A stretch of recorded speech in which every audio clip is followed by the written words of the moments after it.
off the coast of Yokohama in Japan, passengers on the Diamond Princess cruise ship are now in a 14-day quarantine after 20 passengers tested positive for coronavirus. And we are joined by David and Sally Abel, who are on board.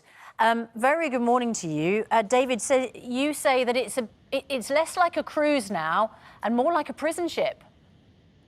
It's completely different. You know, it's been a 2-week luxury cruise, 15 days. Now it's a very different atmosphere indeed, where every passenger is confined to their cabins. No longer a room service, or we can't go into the dining room for meals.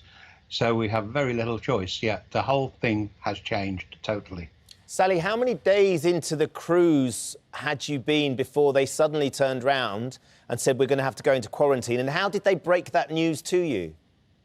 It was virtually the whole cruise. We were all ready to, we'd packed our bags, put them outside our rooms, ready to leave the following day.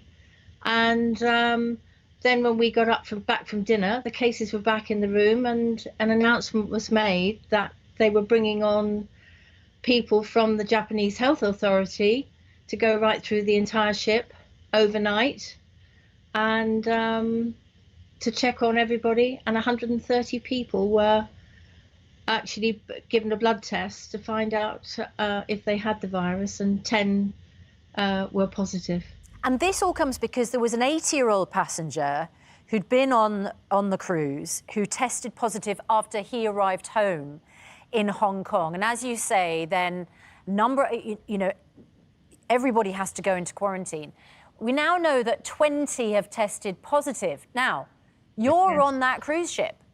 You've got 20 people there with this, highly contagious coronavirus. Do you know what's happened to those 20? They've all been taken off. They're being held in a medical facility believed to be a hospital. The last 10 were taken off this morning by the Coast Guard, and now we are just the remaining passengers on board.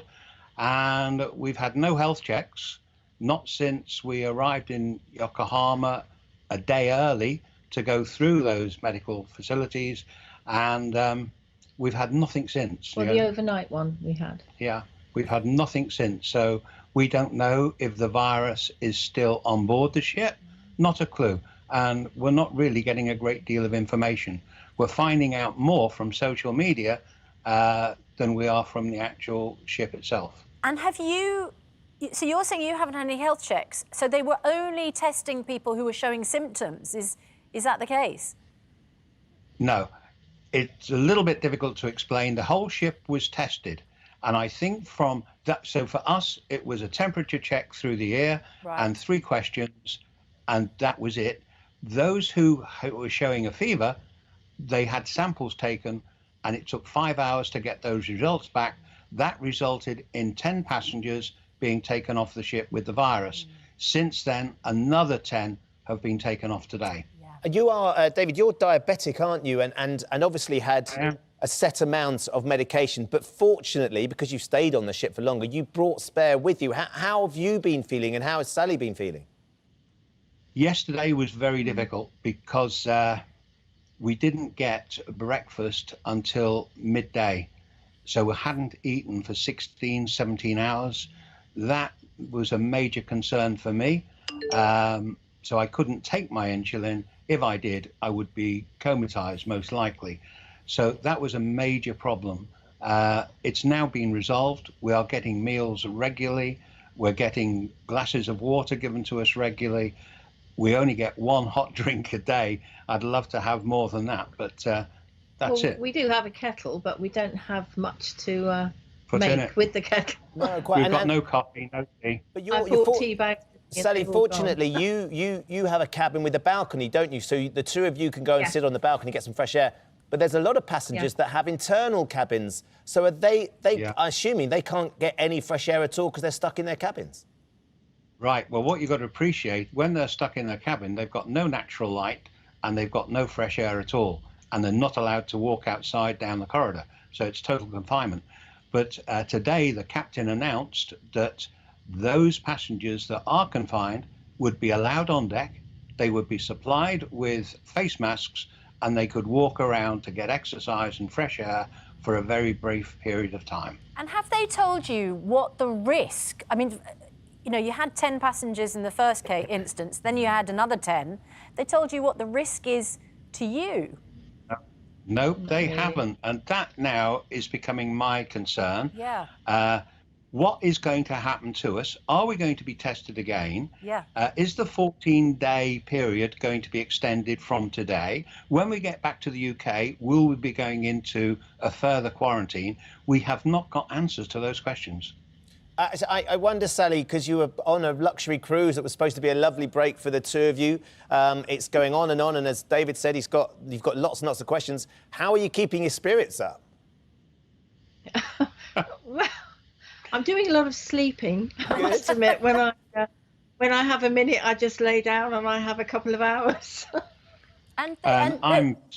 Those passengers that were taken off, guys, I just wonder, did you see them getting taken off? I just wonder, you know, I mean, it is quite, you know, everyone's quite alarmed by coronavirus, you know, at the moment, justifiably or not. But, you know, there is a certain sense of worry and concern, isn't there? I mean, look at the pictures, you know, that we're seeing now and that you will be aware of.